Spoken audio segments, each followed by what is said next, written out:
Welcome to How to Money with Cole and Cole. I'm Cole. And I'm Cole. We coach people every day on their money and how to plan for the future. As financial advisors, we're here to have an honest conversation on investing, retirement, and everything in between. At Full Swing Financial Planning, we're here to empower you to take control of your plan, your way, for your financial future. So let's talk money. And sports. Welcome back to How to Money with Cole and Cole. I'm your host, as always, Bailey Ashbrook. And guys, you may not be excited about the rain because you got golf season going on, but I've been trying to grow grass in my backyard for like a month. Heard about it many times. I'm pumped about it. I go out there, I talk to him, like, you got this. You haven't had enough rain this year? No, I have. She's got her green thumb. Yeah. Green thumb, you know. You know, it was dark and rainy this morning, and you know what it made me think of? What? Scottie Scheffler going to the PGA Championship.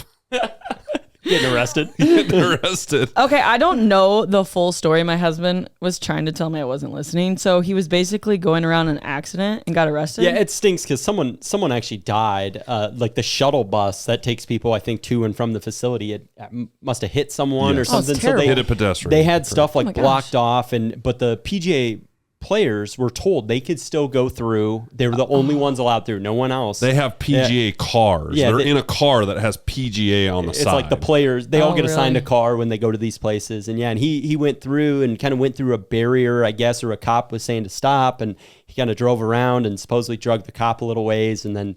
Wait, was the cop on his car? The cop jumped on his car Yeah.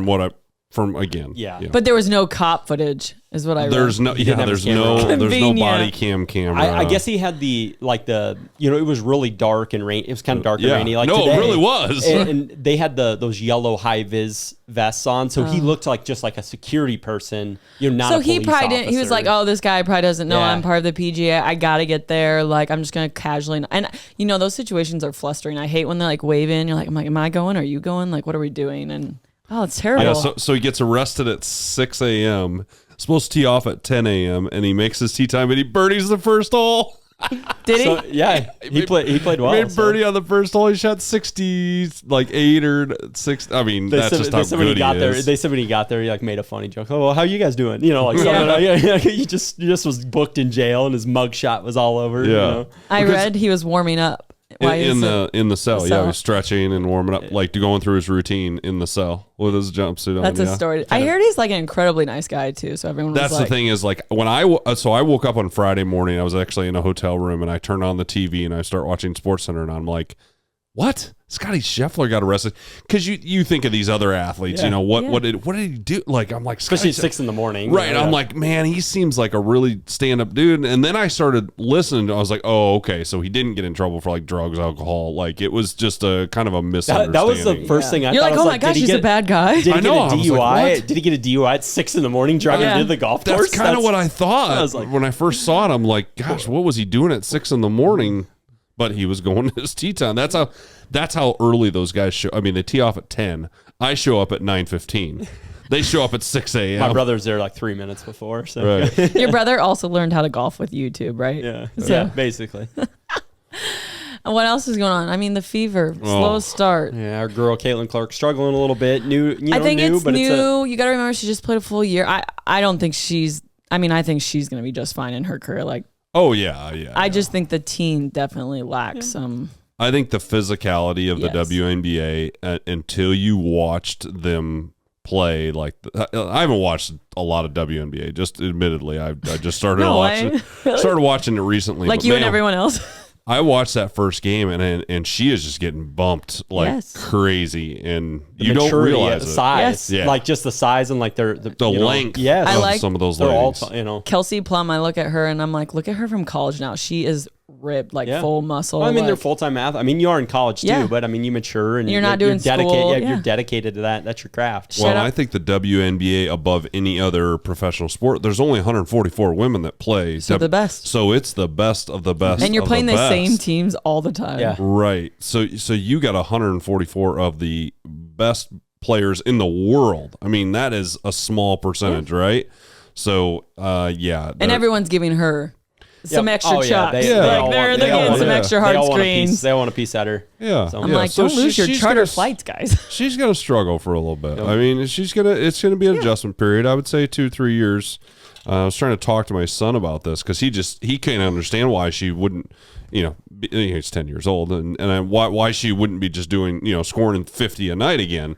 And I'm like, dude, it's different. It is different. Going from any college sport to professional is a huge step. You could tell us more. Look at the NFL. The first round draft, or the first pick in the NFL draft. A lot of times the quarterback. A lot of times he struggles. You mentioned Peyton Manning. Like they were terrible for like first 3 years of his career, and he's a first ballot Hall of Famer. So I do want to give a shout out to Kate Martin, because not only did she get to play on, and she's playing on the back. Hopefully she's listening to the podcast. Yeah, so she heard your I'm shout sure out, right? she is. Kate Martin. What's up? I know, but she got some really good playing time. She had a block and like 4 rebounds, 2 assists, and hit a 3. I'm like, that's a stat line for a rookie on a really good team. Yeah, they won the title last year. Back to back. That's I'm glad she made the team, and I'm glad she's contributing. That's awesome. Full circle moment here. Who would have thought we're just having a whole segment on WNBA basketball? Shout out Caitlin Clark. I remember 2 years ago. Changing the world. Yeah, I know. But you know what's crazy? And then we'll get into it. Kate Martin got $100,000 for all the Las Vegas. They all so someone came in, sponsored them all $100,000. No, the city.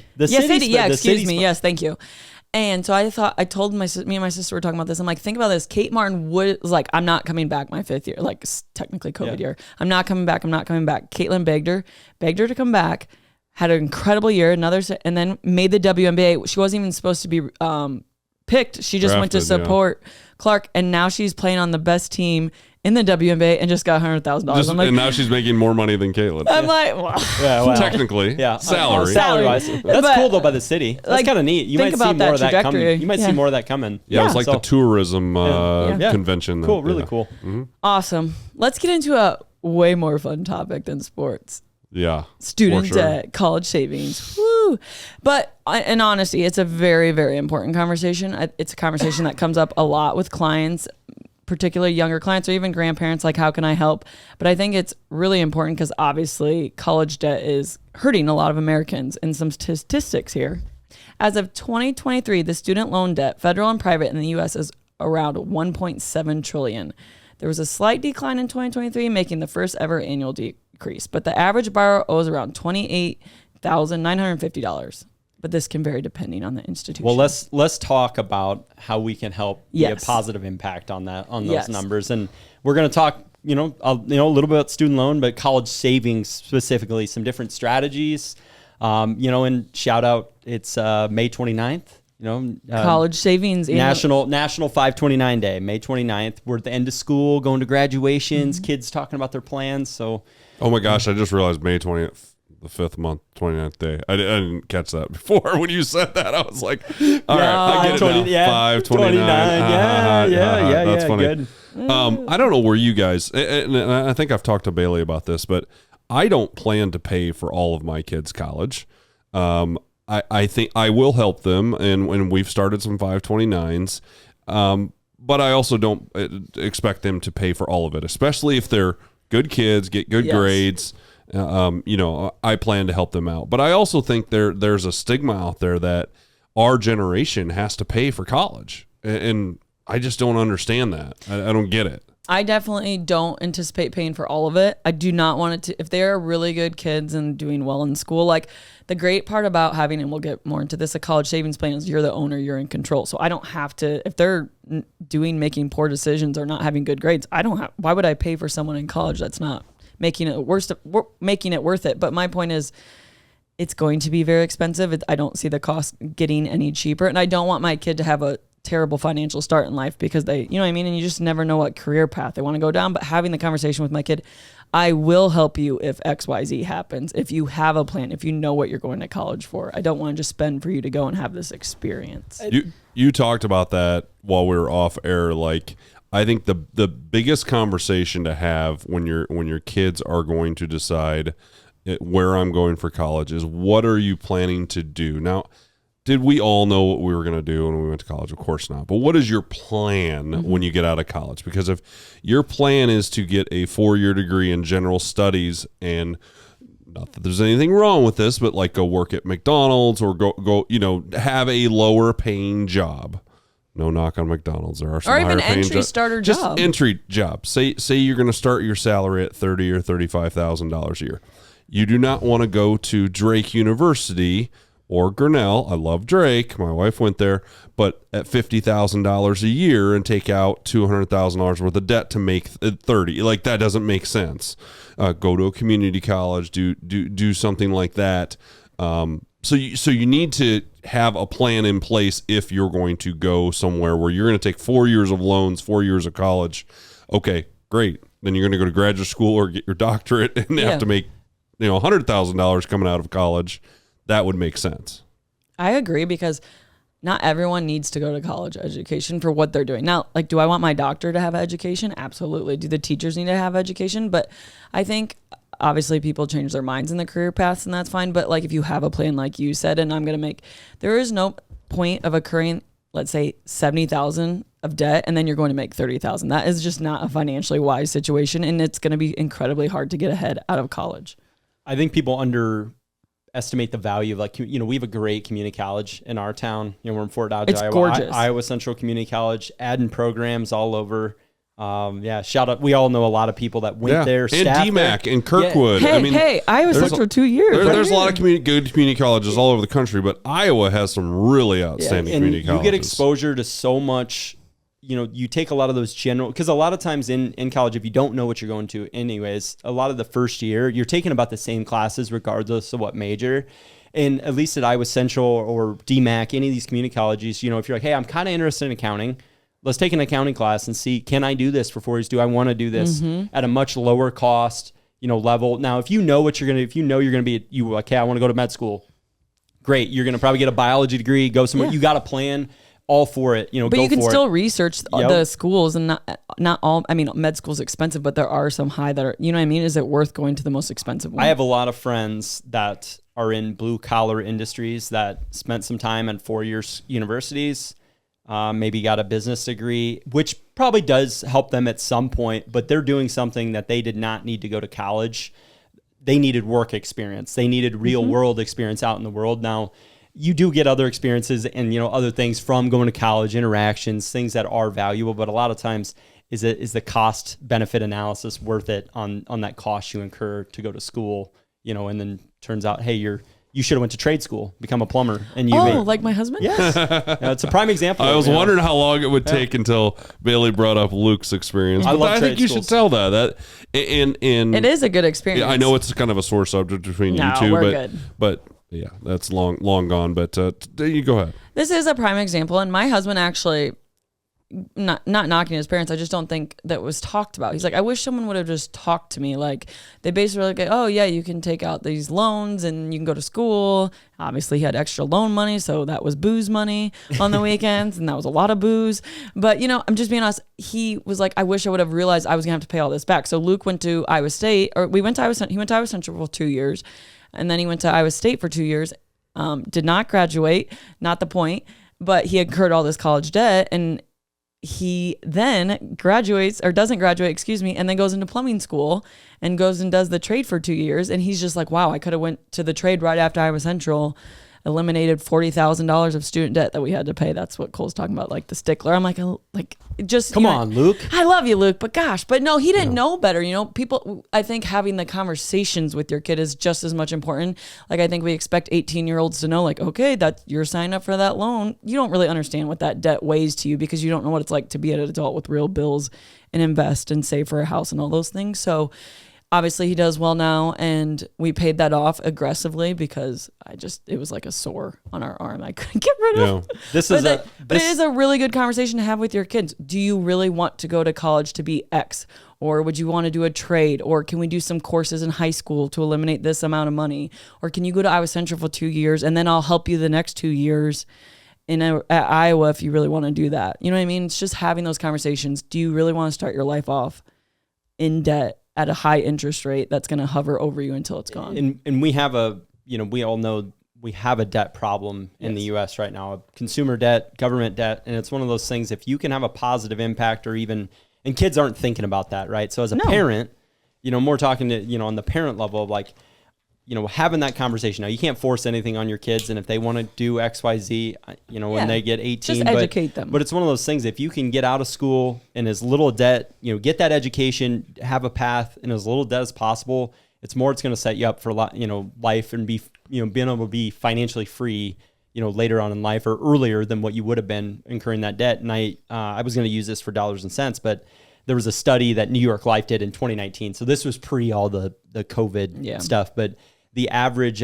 student loan person that had a student loan, their payoff was age 45. So if you think about that, that's, that's a life. It's Cole's age. That's cool. That's older than me. Yeah, that's great. That's crazy though. That is like crazy. You think about I couldn't that. imagine having student debt right now at my age. Yeah. But a lot of people do. Yeah. And I don't know what it is. I think student debt's the one that just, it's some psychology behind it. I think that hits differently where people don't look at it. Like you see videos online and people are like, oh my God, I just finally looked at my student loan and I've been paying what they told me and I'm not even like making a dent in it. Like it's just the one that hovers over your head kind of differently, I feel like. But on a positive note, we're going to give you tips and tools on how, and I'm going to full circle back to this because I think this is a real life example. I didn't pay for school the first 3 years of college. I was on a scholarship, blessed for that, grateful, whatever. But then I made a decision to switch to a different school and I did have to pay. And I remember my dad looked at me and said, nope, you're on your own, live beans and rice till you get it figured out. That's literally what I said. I was ramen noodles. Yep. And I was like, okay. But again, I didn't really understand and it wasn't a consequence. It was I had a great education, all that. But I was like, when I got out of school, I was like, dang, coming out debt free would have been a lot nicer than this. But it's just, again, if you want to help with your family in the future, there are options. Yeah. So we're gonna give you some tips on how you can save for your kids and whether you want to save and pay for all of your. We're not saying that you can't do that or you shouldn't do that. I'm a proponent of helping your children, not saying you're going to pay for it all, because I think also the value of college goes a lot farther if the student has to be part of the situation. So, but we're going to give you some tips on how to save for college, education expenses, as a parent or a grandparent for your children or grandchildren. All right, let's hit it. Where should I put my money? I have a 7-year-old, a 5-year-old, and a 2-year-old, and I would like to put a little bit of money away for their college. Where should I put it, Cole? So let's start. Just there's really I'm going to say 4 or 5 different strategies I think we use. Most common I think out there 529. National 529 Day. May 29th. There's a Coverdell. It's Coverdell Educational Savings Account. There's what's called an UTMA or a custodial account is often referred to. You can use your own Roth IRA. Cole's going to talk about a unique strategy there, or just funding it, self-funding it. Paying for it. Either from student loans or out of cash savings or your income as a parent paying for. But I think all of us have differing of opinions on the different accounts, but we don't really. I would say the most common would be the custodial accounts and 529s in our area. So I don't know which one we want to dig deeper into right away, but those are the ones I think we probably should touch on. I think the 529 is going to be the most common. And the reason is you get the state tax deduction. So depending on the state, correct. We're going to refer to the state of Iowa. We're in Iowa, but each, if you're in a different state listening, you need to know your state tax implications and what the 529 rules are. But we are going to base this episode as, hey, most of the people we're talking to are based out of Iowa. Yeah, so in Iowa, a 529, you open. So I would open an account. I would attach one of my children to that account. Doesn't matter which one I do. Cole's the owner. You're the owner. Your kid's the beneficiary. And let's just say, Elia Peterson, one of my twin daughters, is the beneficiary. I can put up to $5,500 in that account and subtract it from my state tax. When I file my state taxes, I can have that come off of my income. I can put more than that in that. I just don't get any sort of state tax deduction, so it's not really advantageous to me. That number is new, recently increased. It was an odd. It was $4,058 or something like that. And I think last week or maybe 2 weeks, it got announced through the state of Iowa, $5,500 per individual. Yep. So which is nice. So Cole and Molly, in theory, could each give $5,500 to each child. So so we have 4 children. So technically, we could do $11,000 for each children, child, and we could subtract $44,000 off our state tax. No, obviously, we're not going to do that. But I was like, dang, that'd be nice. Yeah, the nice. kids, that's a lot of money. The more kids you have, the more money you got to shell out. Is that what you're saying, Chelsea? But the 529s, they work like any other tax deferred account. So you think of a traditional IRA is pre-tax going in. Now traditional IRAs are federally tax deductible as well as state, but it grows. You buy a mutual fund, a stock, whatever it might be. In there, and that growth, as long as it's used for college, grows tax-free within that 529 account. Now, there are a little more restrictions on the investment options in them, depending on what plan you're choosing. Like for us, there's really two main ones with the state of Iowa, and they pretty much set the lineup that's allowed in there. You can do an age-based option, which just allocates funds based on the age of the beneficiary or when they're going to use, or you can do an aggressive or conservative and pick an individual fund if you want. Yeah, so you can do the 529s for each child. And one recommendation that I have, and I spoke to a gentleman that works in admissions at a college, and he said that a tip for 529 plans is to always put them in your youngest child's name. So if you want to have two 529s, don't put them in your oldest name. So I shouldn't put them in Joseph and David, who are my 14 and 10-year-old. I should put them both in the twins' names, because when Joseph goes to college, he'll be the first one. That will be counted as an asset for him when he goes to college on his FAFSA or financial aid applications. Yep. I don't know exactly what it's counted on, but he told me that's what I should do, and he does. It basically admissions. would hinder them getting any grant or like those type of money and help funds from that. Yeah, he does admissions for a big college, and the reason that he said that is, and maybe something we should make clear to our audience, is you can switch the beneficiary. That's what I was just gonna say. It's real easy to switch it between your own children.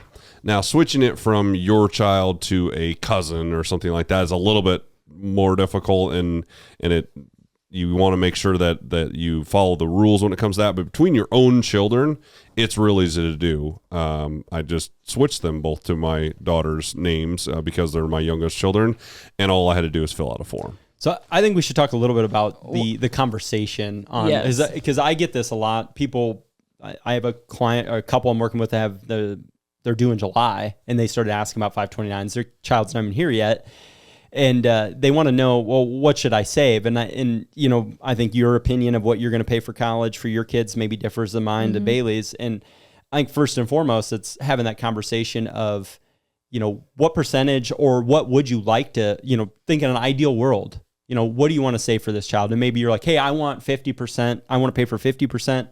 I want them to have to take loans or whatever it might be for 50. Okay, great. Child's just born today. How are we going to get there? How much do we need to save? And I think that's important.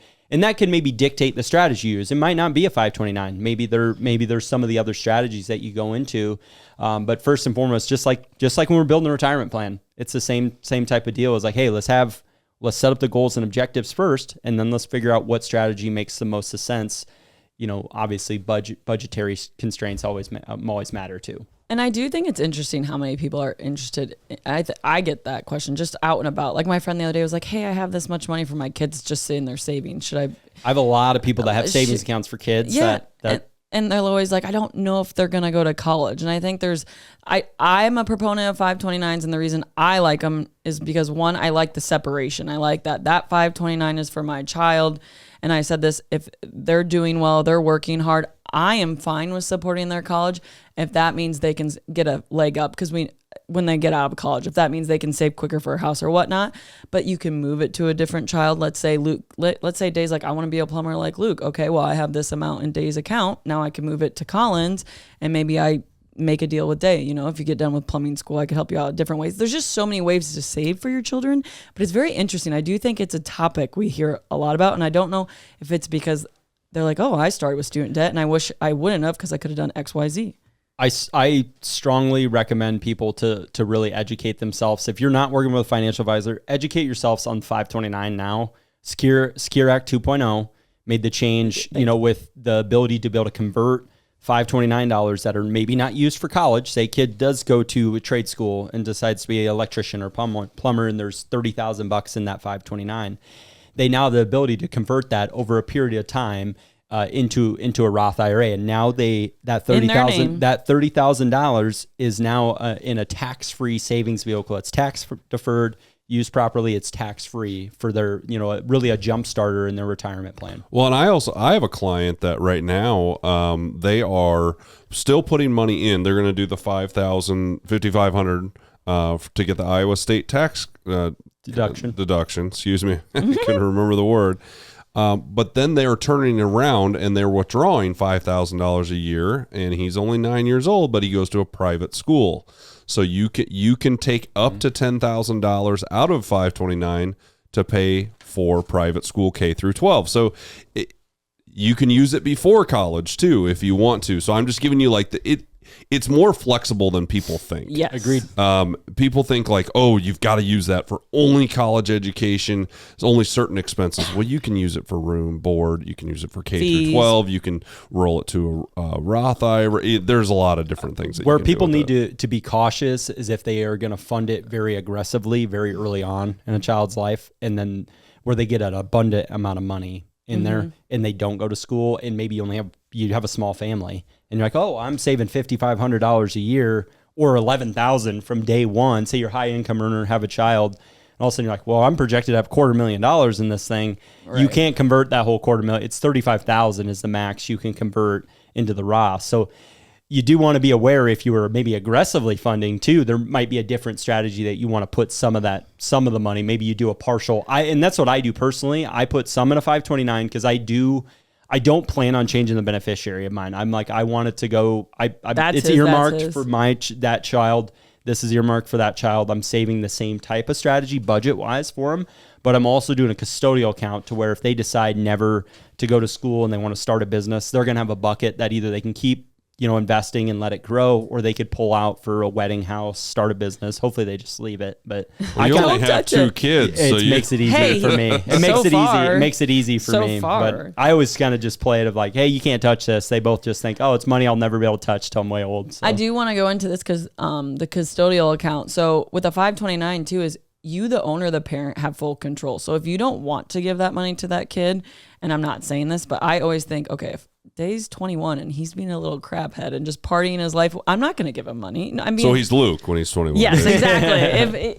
Luke, I love poor him. Luke. He gets shout out a lot on the podcast. You know what? He's really a different. I mean, same guy, but different guy. Really, just doing great things. But yeah, you do not have to. 529 does not have to go today. You can switch it to Collie. You can switch it to any other. Sit there, and or you can I'll just go back switch to school. it. You can just keep it and switch it to you, or switch it to your grandchild down the road. So you can. It is more flexible than people think. And the UPMA account, and that's what I want to go unfortunately, into. at age 21, it has to be turned over to that child, and then you lose control, and you don't have a choice on what they do. Technically, when you put money in a custodial account for a child, it is an irrevocable gift. It should be a gift that stays in that account. Now you are in control as the parent to invest that money, however it is, but that is the ownership of that money is now considered that child or whoever the beneficiary or the owner of that custodial account is. And yes, in the state of Iowa, the age of majority is age 21. So I get this a lot of where parents are like, well, what happens if I don't want him to have that money at age 21? I'm like, if you don't tell him, don't tell him about it. But most firms and broker dealers now, the account becomes restricted if the titling of that account hasn't changed when they're 21. So we get a notification. Yeah, there's paperwork. So a lot of times they are going to know. So I think it's really important to either have the understand that when you're putting that money that it could go the way you don't want it to go, or make sure. Maybe you tell a white lie to your child and say, hey, you can't. They're penalized if you take that out. That's what you wouldn't have done that. That's what I'm going to do to my boys. Yeah, so. I wouldn't give it to them if they would. Yeah, it is a different way. But let's touch briefly on the Coverdell. Yes. Yeah. Because there's a very low limit. It's $2,000. It's a federally deductible, tax that you can take off of your federal taxes. So I don't typically do a lot of those with people because the limit is so low of $2,000 that it just seems like, okay, that's only, obviously if you put it in for 18 years, that's only $36,000. That's, it might grow to, might double or whatnot, $70,000, which would probably pay for college. But at the same time, we got that 529 where we can get the $5,500 state tax deduction. So how would you decide if you wanted to do the 529 or the Coverdell? Like, what would you have a conversation with the client? Probably if I'm in the state of Iowa, I'm doing 529. If I'm in one of those states where they don't have a state tax deduction, I'm probably doing Coverdell. But at the same time, 529 still makes sense where you can. There's income limits on Coverdell. That's what I was just going to say. Yeah. That's a big thing. Is like 529 doesn't have the income limits. The Coverdell is if you're married filing jointly, it's 220,000. If you make more than that, you cannot contribute to a Coverdell account. So a lot of times it comes down to that, and really the deferral works very similar. I do think there's less flexibility with the Coverdell on the conversions, things there. Now a Coverdell can be rolled into a 529. So that's a strategy at times. And then down the road for the Roth side. But, I don't run across a lot of the Coverdell. It's just not some, our plans in Iowa, our 529 plans are pretty strong, pretty popular. And the maintenance, the cost is really, really low. It's a great way to save, for kids. This podcast is produced by Spin Market and Digital. Located in Fort Dodge, Iowa, Spin Market's highly skilled team can help you increase your market by updating your website, improving SEO, designing advertisements, and producing podcasts that will grab the attention of your market. Contact Spin Market today for all your digital marketing needs at digitalagent@spinmarketwith2ks.com or call us at 515-302-8026. And to learn more, visit our website at www.spinmarketwith2ks.com. That's digitalagent@spinmarket.com or 515-302-8026 or visit our website www.spinmarketwith2ks.com.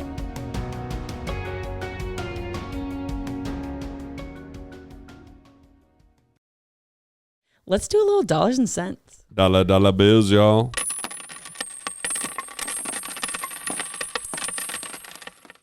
Shout out to our trade school folks here. I got a little trade school. Keep the world running. Yeah, versus a 4-year degree statistic, which I thought this is kind of crazy. The dropout rate at a 4-year college is 41%. I do not know when this study it's a study, but I don't know what year it was done. Where trade school, substantially lower, the dropout rate of trade school is 10%. So you think about that, like, if you don't know what to do or wherever it is, and I'm an advocate for getting a college degree, higher education, educating yourself. I think it's very, very important, but I think you do need to have somewhat of a plan, because you can always go to school. You can go to, you went back to school, right? And got, for a little while, you didn't go into that field, but, right. But you went Me back and to school. Cole were going to be teachers. So I think the reason for that is that when you go to a trade school, you know what you're going to do. Yeah. And you know what you're going to make. Yes. When you go to the University of Northern Iowa, when you go to business school, well, what am I going to do with the business? You can do 100 different things, business, right? man. How many people Right? are like, I do this job and it has nothing to do with the degree I got? Oh my gosh. Everyone. So many. Yeah. Like, a lot the of majority. a lot of jobs do require a degree though of some sort. Yes. So it is there's a balance there, but I think it's the mentality has changed since when I went to college in forever ago. Back then it was go to a 4-year college, you'll figure it out, right? Yep. Now I think if you're not sure what you want to do, community college makes way more sense. Because I went to the University of Northern Iowa and my first major was accounting.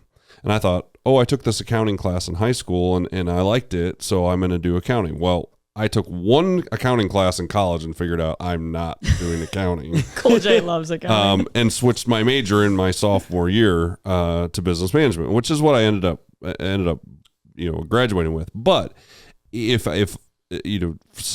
just Luca as the example, if he had went to Iowa State right away and figured out, hey, I actually want to be a plumber, and you're already 2 years in, you've already spent the money on those 2 years, and now you got to go to trade school. Mm-hmm. Like I think going to a community college makes way more sense this day and age, even more than it did when I was going to college. And you can figure a lot of things out in those first 2 years. The classes are easier. They just are. It's just your general studies. So much cheaper. It's so much cheaper. And guess what, you young college kids, if you really don't want to work on the weekend, you can go visit a big university on the weekend. Like, I think it's just, you can still have that experience. Yeah, right? I think people are like, oh, I just got to have the 4 year experience. 4 years is a long time to be getting that experience at a very, it's just know what you're getting yourself into. And again, we've talked, and we're going to talk about one more strategy. It's not necessarily how I'm saving. Just, if you want to help your kids save, use some sort of these vehicles, but have the conversations, educate yourself. Me and Luke talk about this too. Nobody really talked to us like, what do you really want to do? Like, here's the occupations you could do. Here's all these things you go in. It's kind of like you knew about these 3 things everyone talked about. And like, same for me. I was like, oh, my brother's a teacher coach. I'm going to be a teacher coach. I look back, I'm like, there are so many other careers I would have went into if I would have thought this through and looked in research. But yeah, very interesting. Cole was going to be a teacher. Yeah. You still are. I was going to be a football coach. So I was going to be a basketball coach. And my dad looked at me, he said, if you want to live on your cousin's couches, and he's like, you need to go get a real job. Look at Lisa Bluter, Dad. Shout out, Dave. Gosh. All right, let's get back into it. Cole, you also use this vehicle with clients, and I've sat in meetings, and it is another strategy. Talk about another way people can save outside of the college saving plan and the custodial accounts. So you can save in a Roth IRA for your child's education. Now, a couple of things here. There are no state tax deduction for your contributions, so you've got to not need that state tax deduction. You also have to qualify for under the income limits for Roth, so it's kind of like a Coverdell. You've got to make under the limit, which I think this year's the married filing jointly, very similar to that. Yep. That amounts 220, 240, something like that. And then also it cannot be used for K through 12. It can only be used for college. So yes, Roth IRA is a place that you can save, but it's got to be.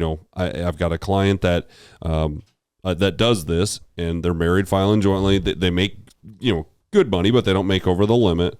They're not planning to. Their kids are going to go to a community to public school, so they know that, so they're not going to have to pay for that.